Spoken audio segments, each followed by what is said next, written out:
نہیں state hood تو لنگڑی state hood کی بات ہو رہی ہے. تو عمر صاحب owes a responsibility owes to his people that he should tell the people that what he talked with the prime minister and other leaders. وہ خاموش ہیں. ملنا تو اچھی بات ہے لیکن لوگوں کو بتائیں کہ مل کے ہوا کیا. صرف آپ جیل میں جا رہے ہیں تو نئی سرکار سے جموں کشمیر کے لوگوں کے لیے کیا امیدیں ہیں, کیا امید کرتے ہیں آپ؟ ہم یہ امید رکھیں گے کہ عمر صاحب اپنے سارے وعدے پورا کریں گے. جہاں وہ اچھا کریں گے آئی ول سپورٹ ہم. جہاں عمر صاحب لوگوں کے ہت کی بات کریں گے ہم ان کے ساتھ ہیں.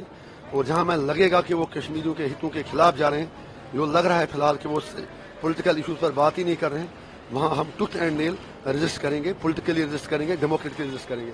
اپنے سمرتھکوں کو کیا کہیں گے؟ اپنے میرے سمرتھک کوئی نہیں. سارا کشمیر میرا ڈومین ہے. میں سب کے لیے بات کرتا ہوں. ان سے یہ کہوں گا کہ میرے جیل جانے سے وہ ڈرے نہیں. ہم لڑیں گے اور جیتیں گے. ہم نے کوئی اپرادھ نہیں کیا ہے. جیل جانا میرے لیے کوئی پریشانی نہیں ہے.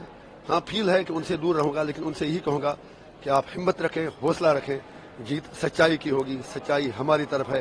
چاہے مجھے جب تک مرضی ہے جیل میں ڈال دیں, لیکن ہم مرتے دم تک اپنے کشمیر کی بات کریں گے, کشمیریوں کی بات کریں گے, سچائی کی بات کریں گے.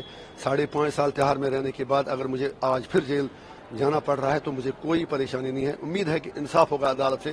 آج ہماری ریگولر بیل کی بھی سنوائی ہے, لیکن اگر خدا نہ خواستہ کچھ اور بھی فیصلہ آتا ہے تو ہم انصاف کی لڑائی انشاءاللہ لڑیں گے. لوگوں کے لیے بھی لڑیں گے, عدالت میں بھی لڑیں گے, اور ڈیموکریٹ کے لیے اور پولیٹیکلی بھی لڑیں گے. سر ریسنٹلی جو ٹیرر اٹیک ہوئے ہیں کشمیر میں, اس پہ کیا آپ کا؟ دیکھیں جناب, ہم بار بار اس پر کہہ چکے ہیں کہ ہم ہر طرح کی وائلنس کے خلاف ہیں. کوئی بھی وائلنس کرے غلط ہے, اس سے کوئی بات نکلنے والی نہیں ہے. اس سے صرف یہی بات نکل کے آتی ہے کہ ہمیں ریکنسلیشن کی ضرورت ہے. سب اسٹیک ہولڈرز کو ٹیبل پہ آ کے بات کرنے کی ضرورت ہے.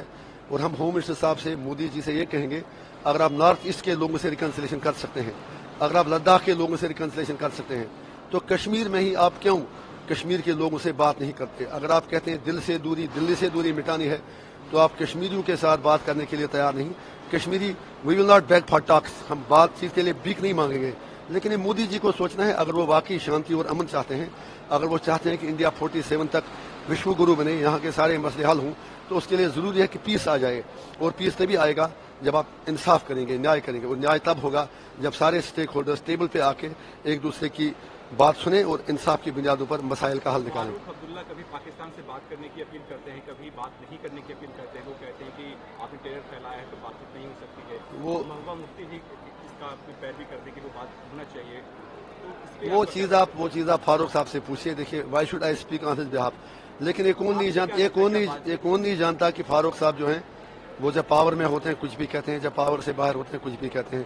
یہ اسی راستے پر عمر صاحب چلے ہیں. پولیٹیکل لیڈرز کی کمپلشن جو ہے کہیں بھی ہو, ان کی ایڈیولوجیکل بلیف جو ہے اس کو ڈیویٹ نہیں کرنی چاہیے. لیکن انفارچونیٹلی فاروق صاحب ہوں, عمر صاحب ہوں, وہ ہمیشہ سے 47 سے آج تک ان کی پارٹی کی پہچان یہی رہی ہے کہ they have double standards, they have double speaks, and Kashmiris know who is speaking what.